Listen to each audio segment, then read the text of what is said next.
John Holt went to, he came from a wealthy family. He went to private school in Switzerland for high school, an Ivy League college, but he never studied education. It was industrial management, I believe. And then right out of college, he was the midst of World War II, so he enlisted in the Navy, and he was served in a submarine during World War II, and saw active duty in the Pacific. And when he came back, he became an advocate for world peace, because he was very worried that the nuclear bomb was going to be owned by only one country, and that would be a real problem, because he saw the devastation that it caused, firsthand. Shooting torpedoes was one thing, but dropping one bomb and wiping out Tokyo and Hiroshima, that was another. So John became very active in that group, and he gave speeches. He became the executive director, I believe, for New York State's chapter. And so he had a lot of experience organizing, talking, building it up. But then by the early 50s, he started to realize nothing was changing, except the group just kept talking and getting funding, but nothing was changing.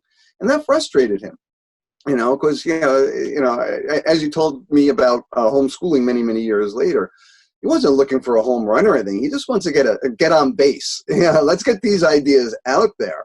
But he felt that the organization became more about self-preservation and growing its base rather than actually tackling with the issues at hand. And so he left. He quit, and he rode a bicycle around Europe for a year. And when he came back, he has two sisters, and one of them lives in New Mexico. And so he went and lived with her. He loved her children. I believe Jane had 4 or 5 children. And John was always popular with them. And so she suggested that he become a teacher, because he didn't know what he wanted to do at the time. So he wound up working at the Colorado Mountains, Rocky Mountain School. And he, again, no degree, but what he did was they needed a soccer coach, they needed a cook. He said, I could do those things. And then one thing led to another. And then he wound up, becoming a 5th grade teacher in this boarding school for several years. And he was very conventional, a hard grader, all that stuff. And then he decided that he wanted to move to Boston to enjoy a vibrant music scene, because music was very important to John.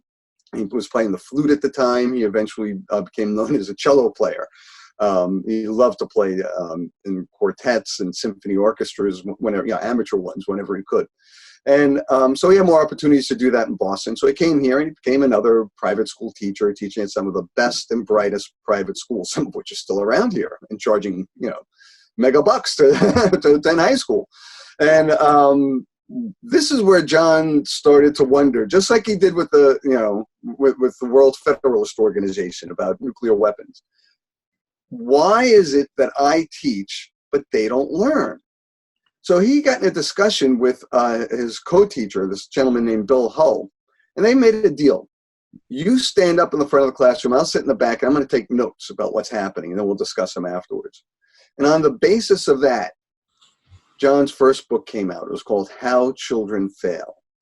And what John noticed, and this has been proven many, many years, but this is from sheer observation, children were so scared about giving the wrong answer that they'd rather give a silly answer or any answer, or do like he identified techniques like answer grabbing, because he noticed, Bill would say, all right, what's the reciprocal of 4 over 10? And they would say, is it the bottom number? Is it the top number? They say answer grabbing. And then another thing that John noticed is sometimes when Bill would write the answers on the blackboard for multiple choice questions, and he was getting frustrated because the kids were just willy-nilly saying stuff, he would literally walk near the board and unconsciously put his hand near the right answer. And even then, the game continued. And John called this a charade of learning. And then he noted, for him, and this is all in the first edition of this book, 1964. He said that, so they gave tests on Friday to the students, then gave the same test on Monday. And most of the students who passed on Friday failed on Monday. I teach, but they don't learn. What's going on here? And so, he started to explore this charade of learning. And now there was even a book that came out, I think in 2014, called The School Game. People still are looking at this, but very few people are doing anything other than writing about it and saying, gee, I wish schools would change. And John was not that sort of guy. You know, he wanted action. That's why he was an activist, you know. But he also saw that conventional politics was not going to change school for kids. That, you know, and the more he thought about this, from 1960, I mean, the book was a surprise bestseller. No one expected it to go anywhere. It had been rejected, I think, by 4 or 5 publishers, you know, before this company Pittman picked it up. And it became a surprise bestseller. He suddenly became, you know, pretty well known. But then he started wondering, like, well, if that's how children learn, and they learn poorly in school situations, how do they learn well? And then his second book came out in 1967 called How Children Learn. And in that book, John describes what young children, before they go to school, all the learning they do. Not only does he cite his sister's children and other children, but also a lot of the preschoolers that he's observed in around Boston and New York, where he worked. And so, you know, he came to the conclusion that and he revises both of those books later, and we'll get to that. You know, I don't want to go on too long. I want to give you time to ask questions. But, you know, after How Children Learn came out, he became very, very controversial, because, you know, what he was saying is that children are good at learning. You know, they're not a blank slate. And that's still the idea that, you know, the mind is a muscle and we must exercise it. We must make these children do their daily exercises. You know, and John was like, yeah, I made the kids do their daily exercises in private schools in Massachusetts and Colorado, and everyone thought they'd learned what we were teaching, but they didn't. You know, and we all know that this is true. I had 3 years of Spanish. Every American gets a foreign language in high school. We're the most monolingual, you know, country around the world, even despite 3 years of compulsory foreign language, and most of us passed, as I did. It's a charade, and, you know, and we perpetuate this for a number of reasons. And, you know, anyway, I don't want to get into that, because then you get more into politics and other issues. But John's main thing was it's control over children, and that we just keep extending the years that children need to be under our control for their own good.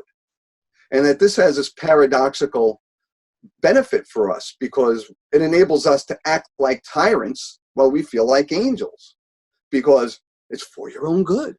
I'm making you sit here and miss recess and do these math problems because you'll thank me when you're an adult. You know, how many times have we heard that? And John was challenged, you know, really started to challenge all that stuff. But he was still very much in the progressive education camp. He was on the cover of Time magazine at one point. He was writing book reviews for Look magazine. He was so famous that there was a popular TV show called What's My Line, where they would get like a semi-known celebrity to come out and along with 2 or 3 other people, like a police lineup, and each one would say, "I am John Holt, I am John Holt," and then the panel had to ask some questions to determine who's the real John Holt, you know. And so, yeah, in fact, Time magazine referred to him and Jonathan Kozol and Herb Cole, who were also progressive educators at the time, saying that they're the education mafia because they get so much attention, even though, you know, they don't have all these research credentials and all this, you know, all this work in the university, you know. But they all worked with kids in the classroom. There's a completely different environment, you know, than being in the university and listening to your grad students talk about how they experienced the classroom and then working with that. So John was a big advocate of firsthand experience for everybody. And one of his things that never changed, even though he eventually gave up trying to change schools, which I'll get to in a minute, was that he always supported teachers. Even when he was writing Growing Without Schooling magazine, he said teachers should be the boss of their own classroom. Teachers should have publications like Growing Without Schooling, because that was just parents talking amongst themselves, asking questions, sharing information and resources. And, you know, now it's all official stuff. But John was like, no. You know, the local, you know, everyone, all the faculty working with these kids in their locality, they should be talking and sharing. But that's, you know, nowadays, I mean, we've just followed the logic of the corporate entity of running a model for running schools. And now teachers are just handmaidens to politicians and educational corporateers, you know, following like the latest trend, you know, oh boy, you know, are you going to do grit, or are you going to do mindfulness, or, you know, what's up? But all we know is it takes recess away from children. It takes away their ability to play, because you're spending more time on these theoretical components to get higher test scores. And John always challenged that because he knew, as I described earlier, high test scores don't mean you know anything necessarily, and we know that, and when I started working for him in the 80s, it was eye-opening how many books were challenging the SAT at the time, saying that it just shows that, if you're wealthy, you do well on tests. It doesn't show anything else. It's education by zip code. Here we are in 2019, and we're still struggling to deal with that. It's like, even though the cost of college has become stratospheric, and wealthy people are cheating to get degrees for their kids right and left. It's ridiculous, to think that it's become a status symbol. And John identified that, but he still didn't know what to do, because for him, the real issue was giving children the freedom to explore the world as they have done for centuries, and that's one of the things when he wrote a book after How Children Learn, where he was talking about free schools. Actually, I take that back. I think it was Escape from Childhood came first, then Freedom and Beyond. And John was saying it doesn't matter how much we reform schools as long as we're going to keep forcing kids to go there, why are we treating them like slaves? And that gets a lot of people upset, but that's the wording that John used, and he talked about the mental slavery, of schools as well, but literally sit down, shut up, and do as I say. That's, how most schools operate, especially in high stakes environment where success is all important, and it warps all. John identified this, without all the research that Alfie Kohn, who wrote Punished by Rewards and other books about how incentives warp, your inner motivation. He was writing about that back in How Children Learn in the first edition. And then in Escape from Childhood, John theorized, what if we give children the same rights that adults have under the Bill of Rights?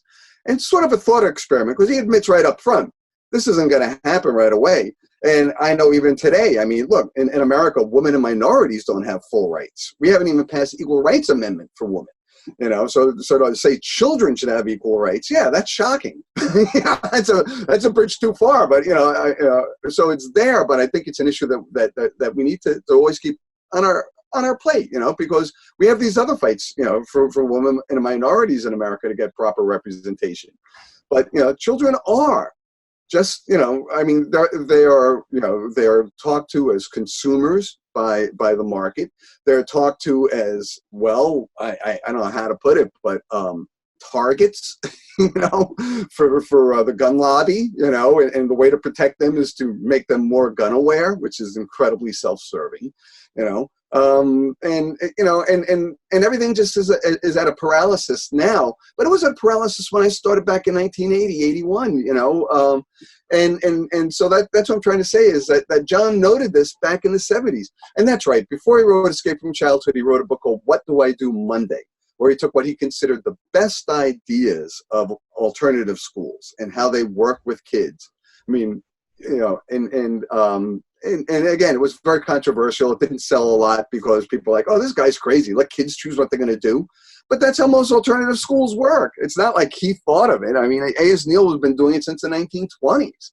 And before him, Amos Bronson Alcott and all sorts of other reformers, have experimented and allowed children to direct their own education, in various ways. But John was really talking about, let's let them go into the world, because learning is a social activity. And our idea of a social activity is sit down, shut up, and do as I say for kids. It's not like, because if you put kids together, they don't, if you don't make them aware of class distinctions and other issues, they will play with each other. They will eventually talk, it can happen, and they will learn from one another through their play. We've seen this time and time again. But so I just stay with John Holt. So real quickly, after Escape from Childhood came out and got dumped on by, it was he had articles published in Ms. Magazine and Psychology Today about it, where they excerpted it, but then, the critics were all like, oh, this guy's, airy-fairy, and this is crazy ideas. So then he wrote a book called Freedom and Beyond, where he just said, alternative schools are okay, but they're not the answer. Let's face it, they're just soft jails compared to schools' hard jails.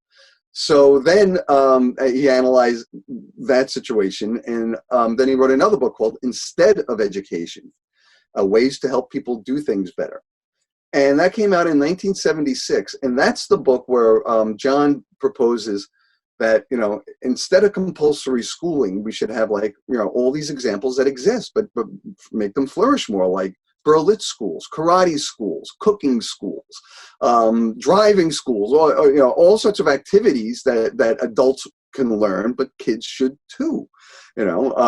Allowing kids to see the family finances and learn math through that and so on. And again, he even mentioned that in Escape from Childhood. And to this day, people, get upset when they hear that. They're not ready for family finances. It's just like, it's addition and subtraction, multiplication and division. It's what they got to learn. It's not. And knowing how to keep your finances is an incredible skill that, now they don't teach until high school in America. And even then, not every school teaches it. So it's like, it's crazy. I mean, we stopped teaching handwriting in America a few years ago. They're cursive, right? And so, and it cracked me up when I read, one of the, it was on CNN here, and one of the people that was promoting it said, that's all right, children will learn cursive naturally, because they'll see their parents doing it and other people doing it. This was like, oh yeah, when it serves your purposes, you'll say that argument, So, there's a lot of double talk when it comes to school reform that John was dealing with, and realized that everyone has an interest in this. I mean, and it's basically childcare, and no one can solve that dilemma right now. I mean, sure, there are many examples. Finland, there are other countries that have managed to do this, but that involves bigger programs for social justice, not justice, for social distribution of resources, so that people aren't, I mean, the wealthy are naturally smarter because they live in richer environments. They have more books, they have more access to the theater, they have more access to people who are interesting and want to talk with their kids, be it for play or pay. But I mean, that's the truth. And so John was like, how do we recreate that? How do we do that? So at the end of Instead of Education, he called for an underground railroad to get children away from compulsory education. And that's when people started writing to him and saying, John, you don't need an underground railroad to get kids free. You can teach them yourself. And so John immediately followed up and found out that some of these families were living in communes, and some of them were religious families. They're pretty isolated in the mountains, and there are a few urban families. And he was aware of the idea. I found an article from the Atlantic Monthly from the 1950s. I think it's called The Education of a Boy, that he had saved. And it was about a kid who was homeschooled in the 50s and got into Ivy League schools, I believe. And then in his book, The Underachieving School, which was a collection of his essays, and it came out after How Children Learn. They wanted another follow-up after that became a bestseller. But in that book, he talks about, he mentions in passing that if schools are not good for the kids, if they feel in danger or just unchallenged, parents should have the right to take their kids out and teach them themselves. So I mean, it always been there, but it took them a while to get there, because where else are kids going to be? It's not like up until 1850, where if a kid was seen in the supermarket, it was not uncommon during the day. Now, even homeschoolers, I mean, the parent has to be with their kid. Otherwise, I go, why aren't you in school? So So John decided that he wanted to support these people and find out more about how you get children into the real world and out of this artificial charade of learning that they've got to pass through until they're 21. And it's and then of course, how do we get alternative credentials? And what do we do with kids all day? I mean, because parents have to do so, have to do things. They have work. They have their own activities and lives that they need to nurture. So, and relationships too. I mean, it's not just you and your kids, you and your spouse, you and your friends. So, I mean, it's not the simple thing that a lot of people think. Oh, you take your kids out and you isolate yourself at home. That's not how it works at all, right? And so John caught on right away, and within a year, he started Growing Without Schooling magazine in 1977. And, I mean, he knew that he was dealing with a very mixed group of people, mixed allies, he called it, and with his position about children and their freedom to learn. certainly upsets more conservative people. But they were the whole GWS was the only game in town, and so people were from 77 to 1981, subscribing to it and writing into it, whether or not they agreed with some of the things that were out there. But then in 1981, a rival magazine started called The Teaching Home, which I think, you could see, right? It's almost a polar opposite, and homeschooling has been driven along those lines, as you know, like the school at homers versus the unschoolers, and John coined the word unschooling in this first issue of Growing Without Schooling, and he meant it to mean school learning that doesn't have to take place at home and that doesn't resemble school learning. Because again, he's into the social aspect of learning, not this instructional aspect. Because he understood that follows.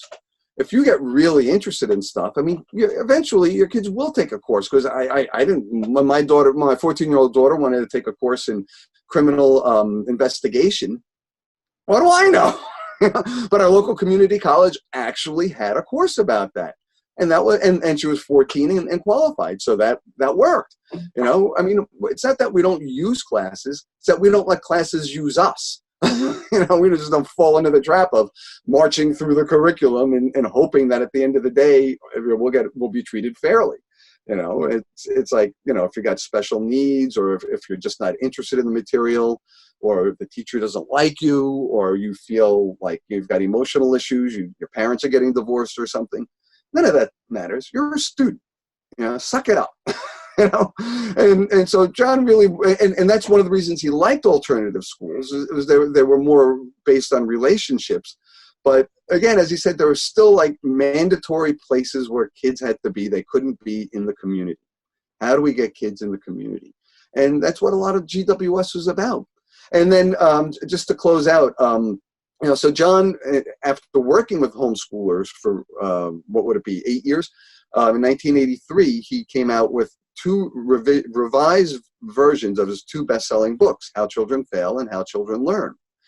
And in 2017, we celebrated the 50th, and How Children Fail, I mean, he revised it in light of his experiences with homeschoolers.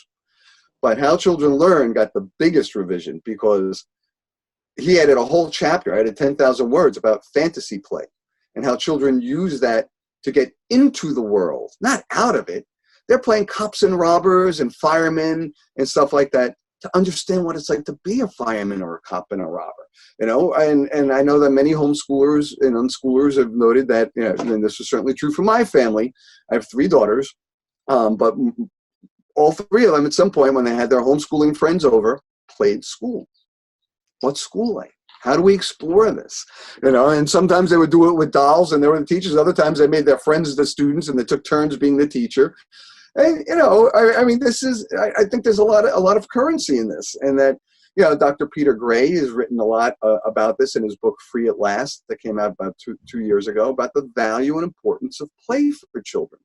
So that was one of John's great insights. And that book celebrated its 50th anniversary in 2017. So even though it was written in 1967, revised in 83. And the revised version is really the one you've got to read, because, I mean, there are sections in there. He left all his original text, but when he had new text, there's a line down the page so you can tell it's new. And he says things like, boy, I thought I was a smart teacher back then, but boy, what a stupid idea that was. Oh, those poor kids. So it's refreshing because, and again, he provides a model for learning. It's not, I mean, so many of these guys, especially who write books, they defend their ideas to the death, and so I was like, well, things changed, I mean, unschooling is now taking on so many different meanings. I mean, I've seen like people, unrealtors, say we're the friendly realtors, we'll have a good relationship with you, we're the uncollege. We want to work with your interests, and so on.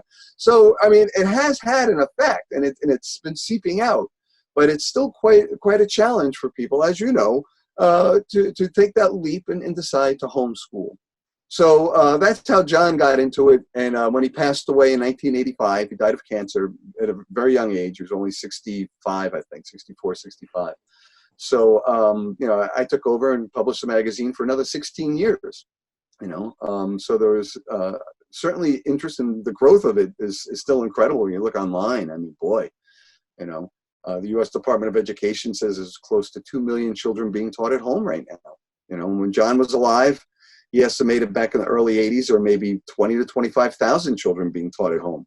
I mean, any private school would want that sort of growth over 20 years, you know. But we don't talk about that. You know, whenever they talk about homeschooling, it's like, oh my gosh, it must be so hard. What a martyr you must be.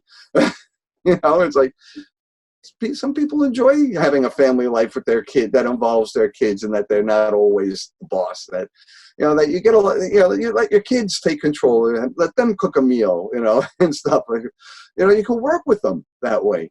And that was something John said to me when I first started working there. When I said I wanted to be a teacher, John said, why? And I said, well, I like working with children. And he said, oh, Pat, you got it all wrong. You're not going to be working with children if you're a teacher. You're going to be working on children. And that just blew me away. He said, that was the first time I'd heard that. I hadn't read any of his books at the time. And I was like, boy, this guy's crank. And then when I went home and started reading, I was like, this guy's got a point. I was worked on a lot, and I just didn't recognize it. You know, it really sometimes takes someone from outside your experience to shed some light on what that was. You know, and I think John's books have done that for a lot of teachers and students. You know, Susanna Sheffer, who edited out the magazine from 1987 to 2000, 1999 or 2000, I believe. She started corresponding with John when she was in 5th grade, and she wrote about she read How Children Fail and said, "You're right. I hate 5th grade for all the reasons you say. What should I do?" And they stayed in touch, you know, all through there. John coached her, coached her, you know, when she was deciding what college to go to and whether she should go to college, you know. So, you know, he was always interested in helping people, especially those who wanted to move beyond, like, let's just, you know, add some chicken bones, you know, and pretend they're dinosaur bones, and, you know, make plastic molds of dinosaurs and hide them in the backyard. I mean, that could be fun. It's great, you know, for scavenger hunts and whatnot, but that tends to be teacher directed, you know. I mean, you know, if the kids say, I'd like to do that, well, there's a whole nother thing, you know. I mean, to me, a good learning situation is, here's how you determine it. Who's asking the questions? If it's the adults asking all the questions of the kids, I don't think that's a very good learning situation. But if the kids are asking questions, and we all know if you have young children in particular, they will continue to ask questions, you know. I mean, if you don't stop it, it continues. But kids get the message pretty quickly that, oh, this is bothersome, or these are fake answers, so why bother asking, you know. So, you know, treating children with respect is one of the cornerstones of unschooling and John Holt's philosophy.